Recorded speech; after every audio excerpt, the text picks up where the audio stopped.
Our last session of today will be a fireside chat with Professor Kramer and Utpal of Verily. I'd like to introduce our moderator, Professor Kramer. He's the faculty director of the Easton Management Center and has led many senior management executive roles at Vodafone, including recently Chief Strategy Officer and Regional President of the Americas. Professor Kramer was also appointed by President Obama to lead the American delegation at the International Telecommunications Conference. Outside of his work, Professor Kramer is very involved on campus with other conferences like Tech and Society, where he brings forth other tech leaders and healthcare leaders. So we're very fortunate to have him today for Vitals. Professor Kramer. Good. Before we get into the panel discussion, I just wanted to congratulate HBA. So Caroline, Richard, Zun, what a great job you guys have done organizing the attendance, whole thing. So well done. Thank you.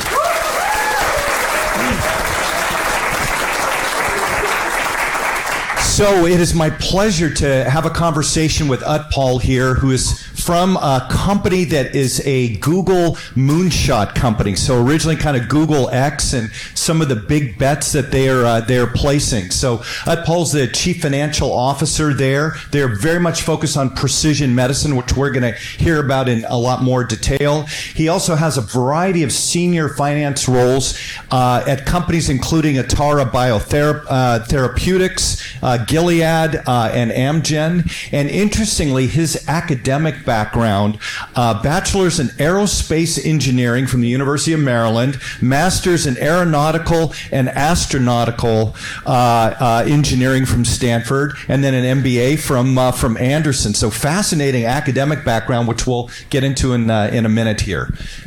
So thanks so much, Professor Kramer, for that warm introduction. You know the expression that it doesn't take a rocket scientist? Well, I'm here. So really appreciate being here. And my career has taken a completely strange path. Everybody always likes to ask me, how did you get from aerospace? Because I worked as an engineer for 7 years before I got into the healthcare space. The short answer is UCLA. I used UCLA as a pivot point for all the Anderson students out here to do completely something different from the first part of my life, of my career, to the second part.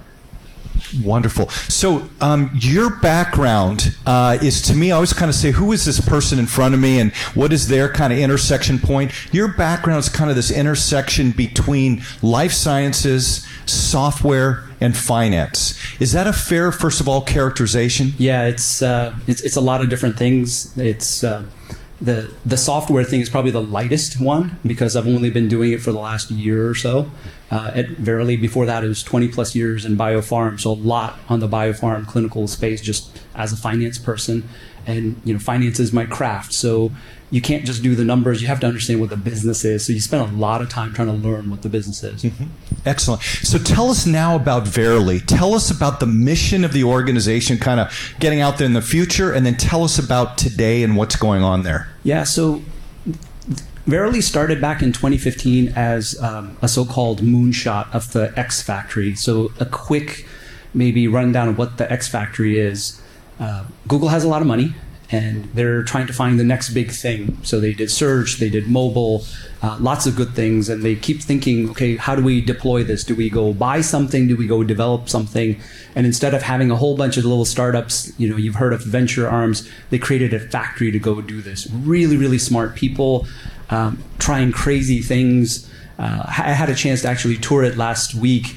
And one of the most interesting things is you see things that worked and things that graduated. Everybody likes to focus on that. But they celebrate things that fail.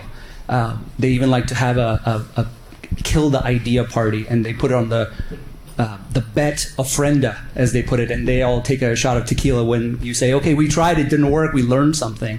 So it all comes from that place of let's go try something and try to learn something. One of the most notable things, it's very topical right now, that graduated from X, you will have heard of Waymo, the self-driving car. With all of AI, Brain came from the X Factory, and Verily is of the same ilk. We were launched in 2015. We have what I'll call 3 chapters. So when I was looking to join Verily, I talked to my friends and other colleagues and said, hey, I have a chance to go to Verily. And they said to me, what the heck are you going there for? They talk a lot and they don't do anything. So there's a degree of just owning your past where there's 3 chapters of the company. The first chapter was about 2015 to 2019, where you can't walk 5 feet without running into a genius. It's everybody's an MD, PhD. They're brilliant in some form or another. And it was all an entrepreneurial nature of let's go try ideas is what 2015 to 2019 was. The most notable thing that we worked on in that period of time was the software and the hardware for the continuous glucose monitor that's in Dexcom's G7. So Dexcom came to Verily, said, help us out. We need to do better here. And that was one of the most amazing things that we did in terms of partnering with them. Pandemic hit 2020, the company completely pivots and said, hey, we've got to do something for the country. So everything that the company was doing stopped, and it turned into how do we support the pandemic? And a bunch of different entrepreneurial ideas just got put on pause. And from 2020 through 2022 or so, not a lot got done on some of the other ideas that the company had. So now we're in chapter 3, new CEO, new management team. It's about 90% turnover in terms of leadership, and we're getting back on the ideas that we had pre-pandemic and some new ones that we have. Obviously, leveraging everything that's advanced in terms of AI, and we're still after trying to deliver precision health outcomes. And you've heard all sorts of different points throughout the day, so I'll try to maybe just touch on them. There's 3 legs to the company. One's research side, so you can think of it as the B2B to C play. We're working with other companies like Otsuka, L'Oreal, in terms of what they're trying to do in terms of how to run studies and run registries, get real world evidence. There's a care side where we actually are working with patients who have diabetes. And part of what we're getting in terms of some of the observations in terms of what they share with us, it's somebody else's data, so I can't tell you who it belongs to, but the improvement in A1C was as much as a pharmaceutical, like a blockbuster pharmaceutical. And that was through coaching with the right precision insights. So if you had to summarize what the heck does precision health mean exactly, it means the right information at the right time for the right behavior change. So those are the 2 main areas, research, care, and we also have something called health financing, where we're kind of betting on ourselves in a certain sense, and it's continuing to converge, where if you're really able to drive better outcomes, you should actually see a benefit on the insurance side of things because you drove better outcomes. So say a bit more on these use cases. What does success look like? Dive one level deeper on this and say, if we get what we want to get done here, this will be the outcome. Yeah, so it's so varied, it's hard to summarize it very simply for all that we do. But maybe I'll give you the version of why did I go to Verily in the first place. After 20 plus years in biopharm, I like to take the macroeconomic approach of thinking about things. So you heard from Dean Bernardo, Dr. Emmanuel, in terms of the cost of healthcare. I remember when Obamacare was coming about, GDP for healthcare was healthcare was 14% of GDP. And these days it's around 20%. I might not have the right numbers. And Dr. Emmanuel is putting a forecast out there of 26, 27% by 2040. Finance guy talking here. We're going to bankrupt the country if we don't do something about this. And you got to work both sides of the equation. And so that's how we're thinking about it. Can we drive better outcomes, and can we reduce the care? And when I have to talk to our investors, very long-minded investors, right? Long-term investors. You heard the finance panel this morning talk about IRR, and many of these investors are pretty short-term minded. Even when they say they're long-term, it's 2 years. This is not a 2-year journey. You've kind of gathered that in terms of all the talks you've heard this morning and this afternoon. You have to have 7, 8, 10-year horizons. And the good news for us, being backed by Alphabet, they have lots of cash. They're not looking for an IRR in 2024, 2025. They want to see that the thesis works over the longer run. So we have room and time for things to gestate, and we'll get to the right answers. We have some other external investors as well, and they're also very long-term minded. And it's very simple for them. Don't just come talk to me about data. That's just nonsense. What are you going to do about it? I think you've heard that message on a lot of different fronts today, that just talking about data, playing with data, AI with data, what is the intervention? What is the behavior change? What will you do differently is very critical in the investors' minds in terms of what they bring to me. And the other part is you better drive down the cost of care, because it can't cost 26% of GDP. The world's going to go bankrupt if you don't do something different.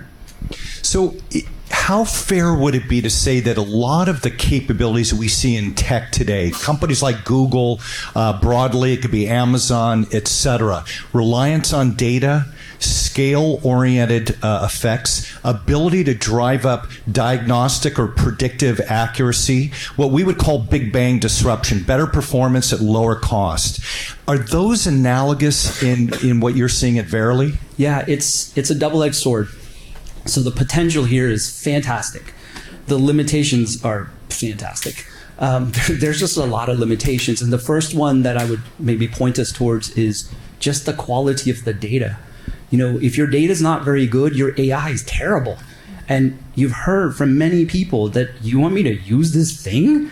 And, you know, Dr. O said at the previous panel, and I appreciated him raising this, the notion of the medical legal complications, that's real. Trying to get liability insurance to drive medicine forward, do not underestimate that. So when you start to use data to potentially help drive decisions in care, how do you know it works? How do you know that your data going in was good enough? So that's one of the things that we run into right now is relatively low quality data. And the other problem, you can look at it from the perspective of how much is there, but there's a huge problem. You heard this point about consent.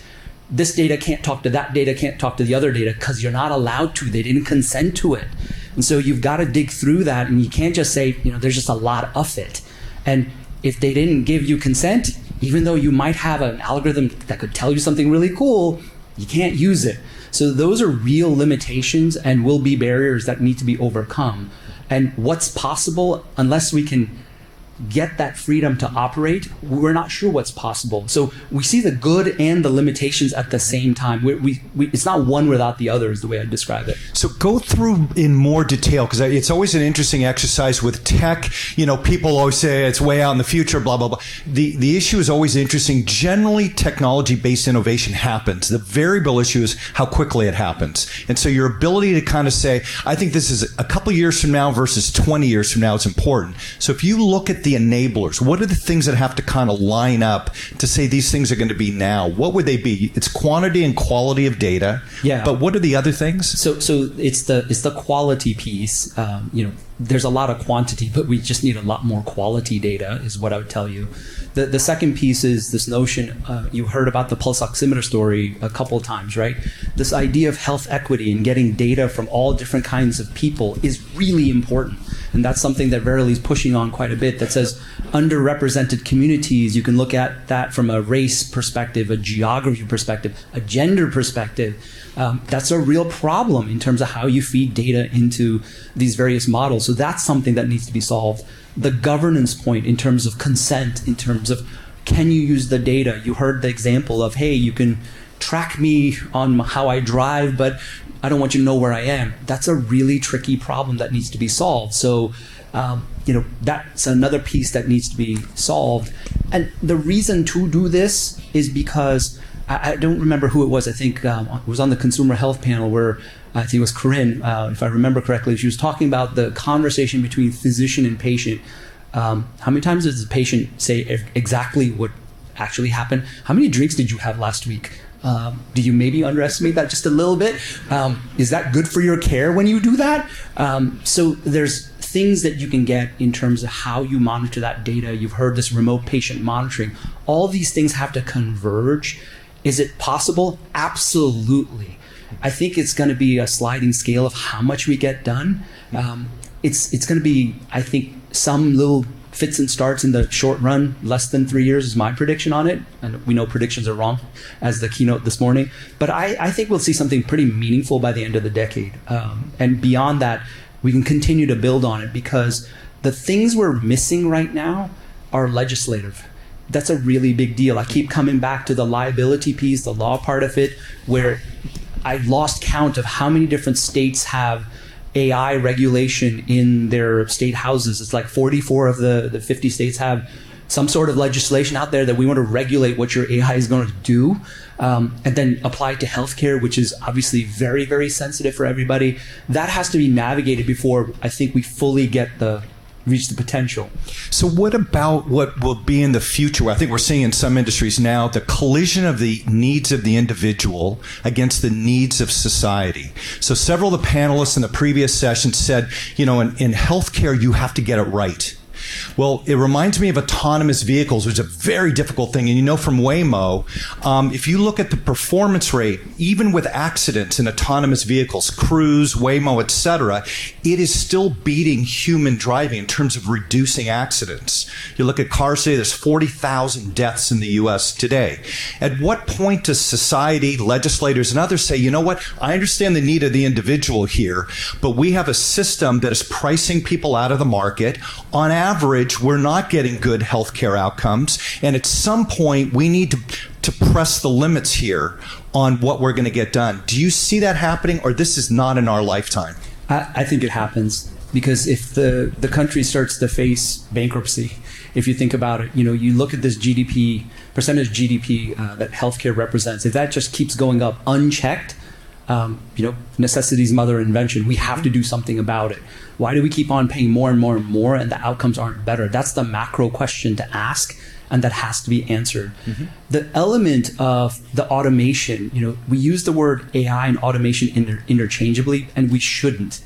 And the reason I say that is, my aerospace background, I fly airplanes, I have a pilot's license, I actually use an autopilot. So to that earlier question as to who's flying, did you know that nobody can fly the airplane? It'll actually go where you point it. It'll stay stable.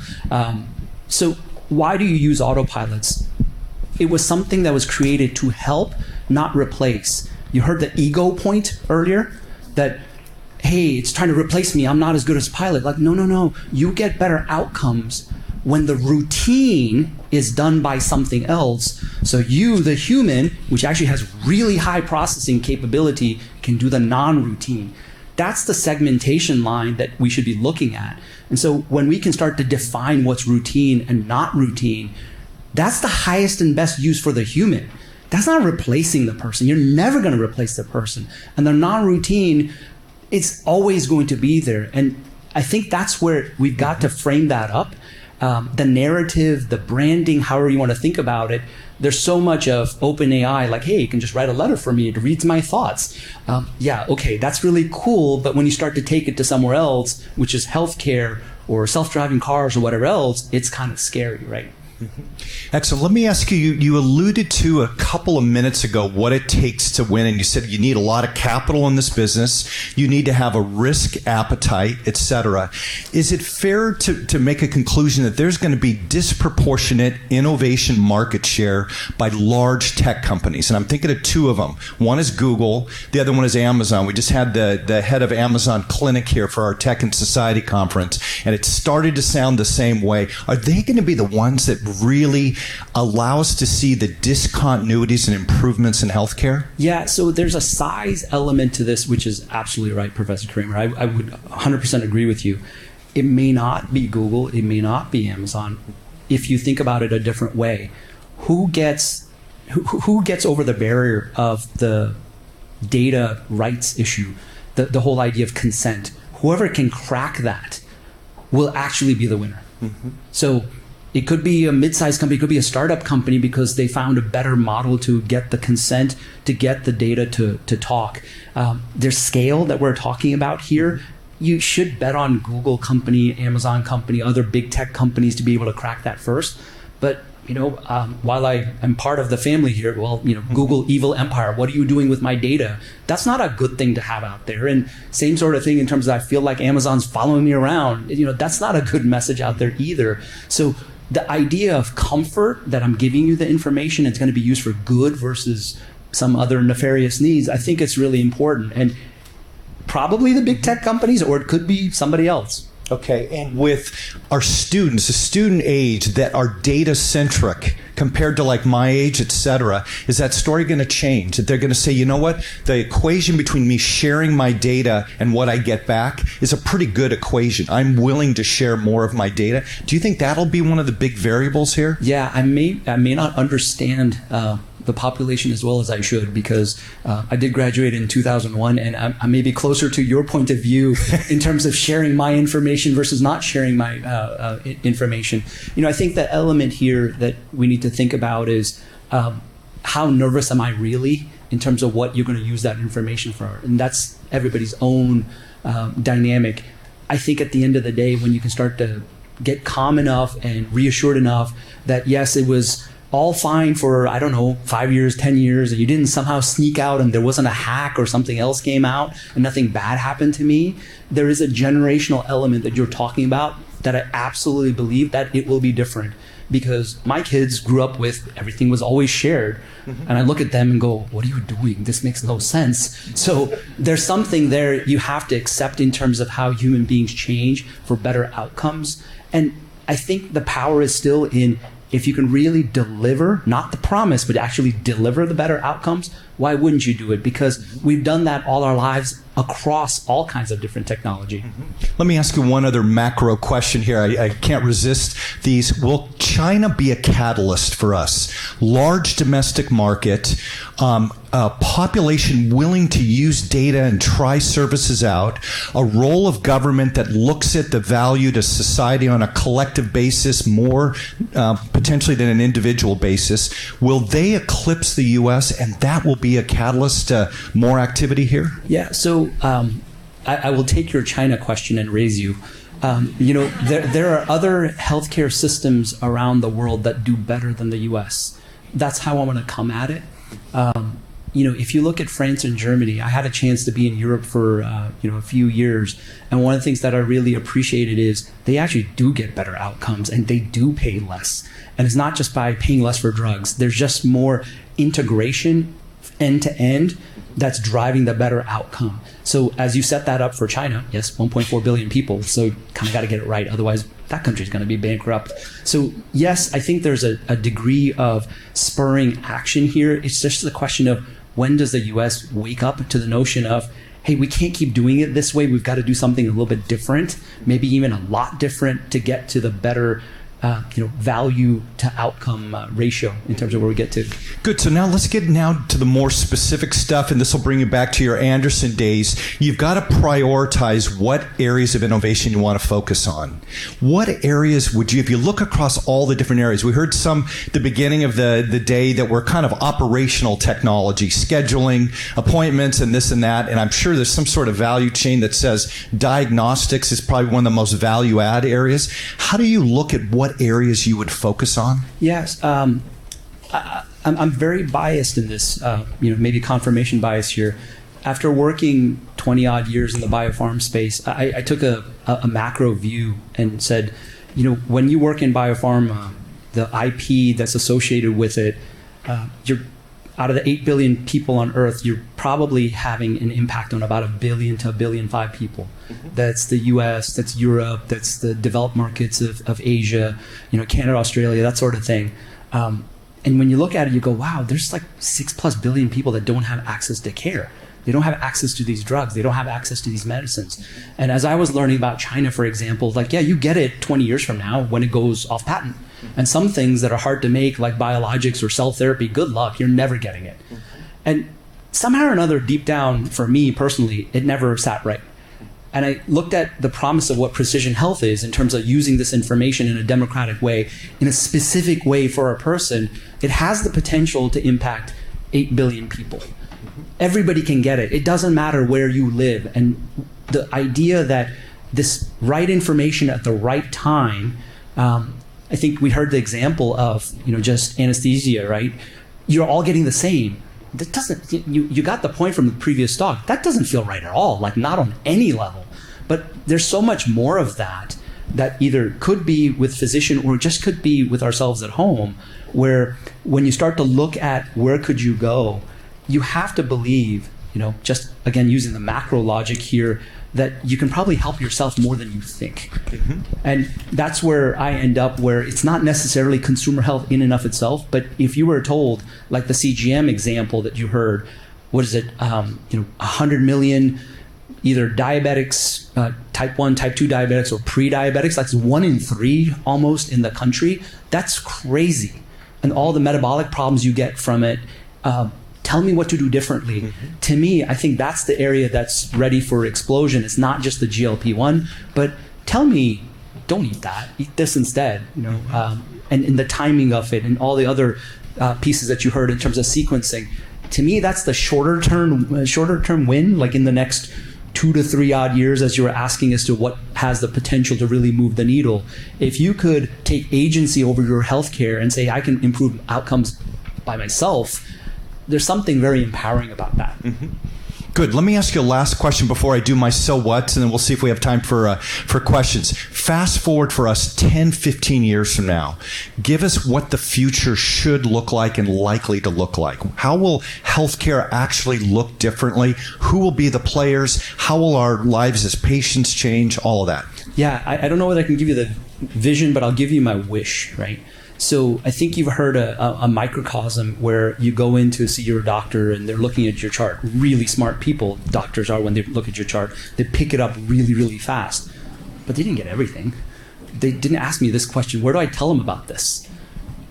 If you had a better picture, maybe we have a bit more meaningful conversation. Maybe the routine is taken care of ahead of time. And I think that's an element in terms of outcomes for the patients and just how the patient feels. Don't underestimate that. One of the things, being in biopharm, we do trials, right, where cancer disappears on its own. That's why we have to do control trials. How does cancer disappear on its own with no therapeutics? Maybe it's your state of mind.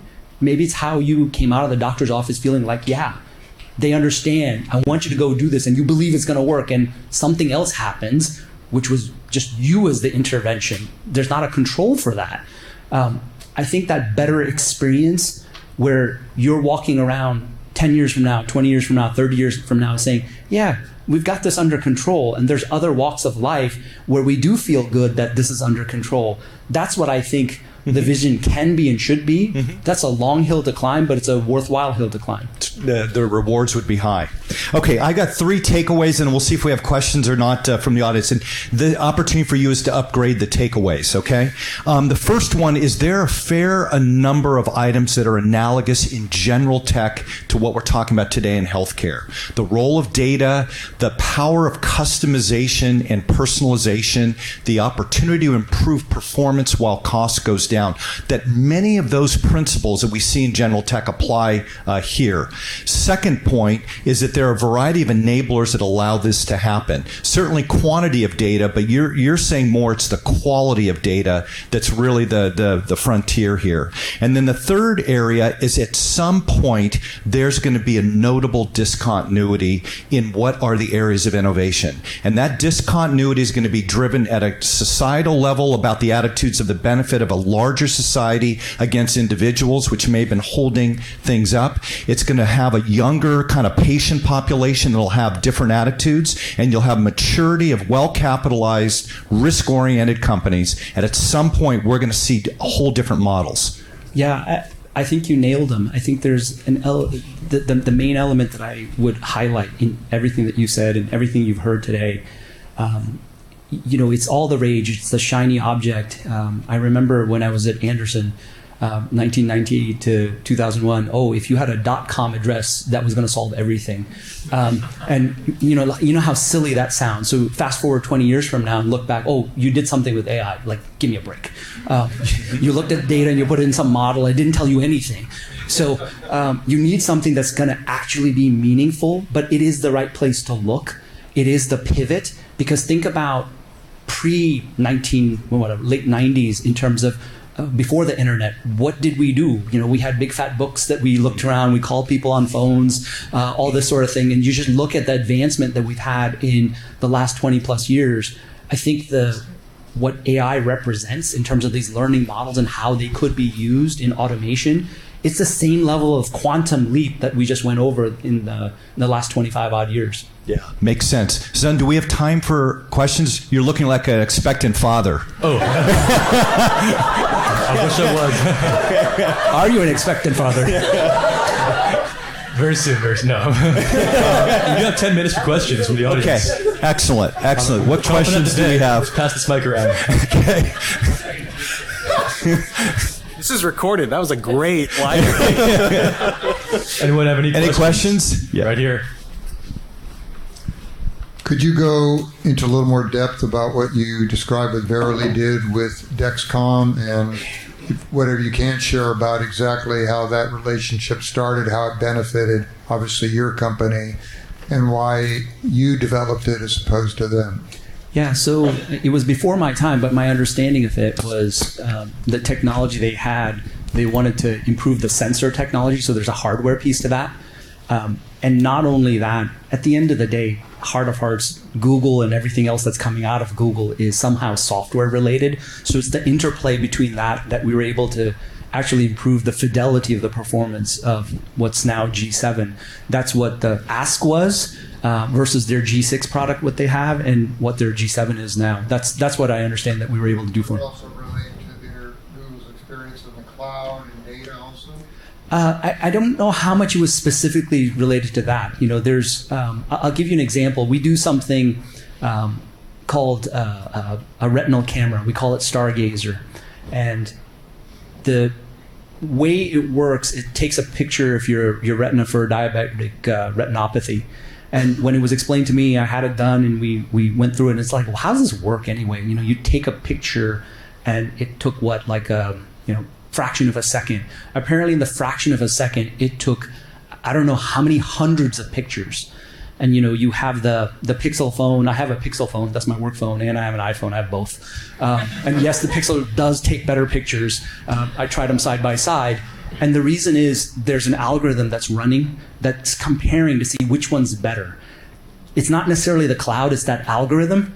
And I think you've heard that term earlier today. Like it's not just random model. It's an algorithm that's actually helping you get better fidelity results. I think that's what it is in terms of what we were able to get a little bit better performance. Oh, you got a question? No. Okay, thank you. Excellent. Any other?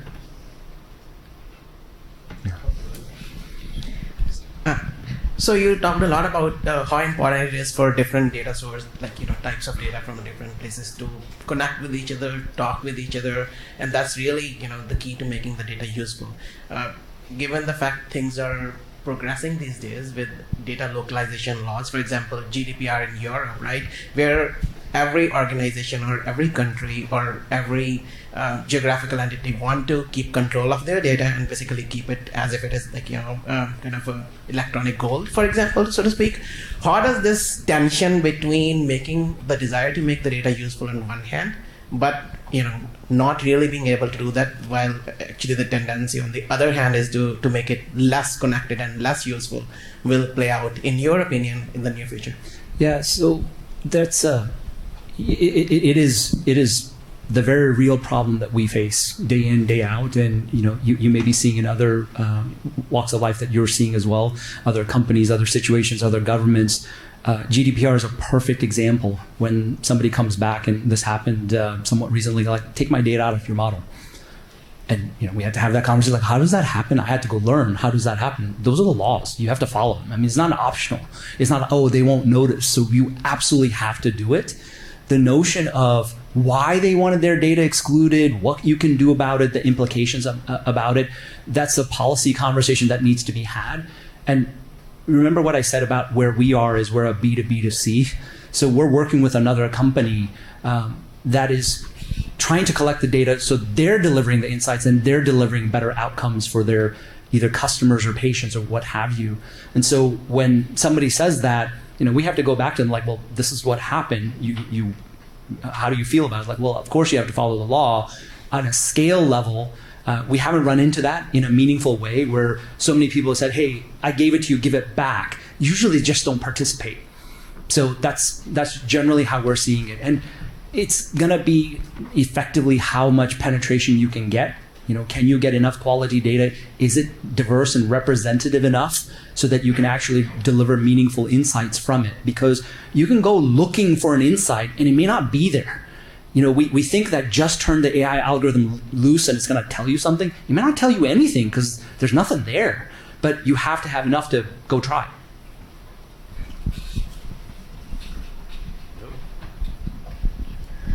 In the last session, we heard that it takes 17 years to bring a concept to market. Now, with this trend of digital biomarkers coming in, do you think we can reduce that gap? Yeah, I think you have to keep your mind and eyes trained on something that you've heard today, which is there's, maybe keeping it very simple, two different qualities of data, maybe consumer grade and then regulatory grade. If you want to make a claim with the FDA or EMA, it has to be regulatory grade. And let me give you an example of it, right? You can wear, I think what I heard in terms of the talk for URA, that they might be able to get medical grade data, regulatory grade data. That's really cool if you can do it. Apple Watch, Fitbits can't be used for regulatory data. Why? Because it tells you stand up. You just confounded the experiment. You can't use it. So you need to monitor the patient without changing their behavior if you're trying to make a claim for whatever the product or the pharmaceutical or whatever you're trying to develop might be. So this notion of why does it take that long?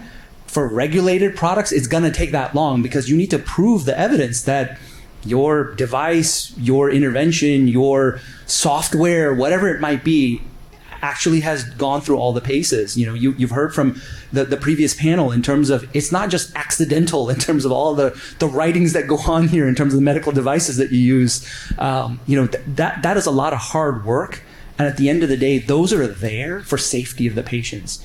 You know, the first thing that you'll always hear in terms of biopharm, I don't care how good your drug works, I want to know it's safe first. So it's the same idea with data. I don't care how great your insight is, I want to know it's safe first. So that's something that's going to have to be proved with the regulatory agencies.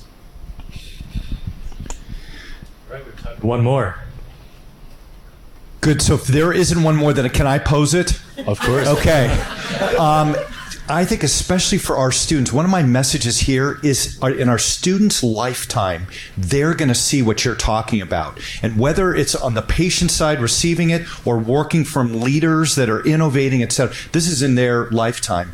What is your advice to our students specifically? Yeah, I might deviate just a little bit here. I've heard the advice question asked of all the other prior panelists. So the first place I'd go, it's trite, but it's really important. Never stop learning. There's a lot of bias here. You're all students, so don't ever stop. After you leave, always stay hungry. I think there was a question asked, how do I learn about healthcare or anything else you're interested in, AI, data, tech? Keep learning. Don't ever stop. The second one is probably the most important one. I thought a lot about it as I was going to join this conference. If I had to give you one piece of advice, it's understand your risk tolerance. So you heard a lot about get to know yourself in terms of, do I want to work at a big company, little company? You're not sure, going to consulting, all valid points. You need to know what you can handle from a risk perspective. You need to know what your partner can handle from a risk perspective. You need to know what your family can handle from a risk perspective.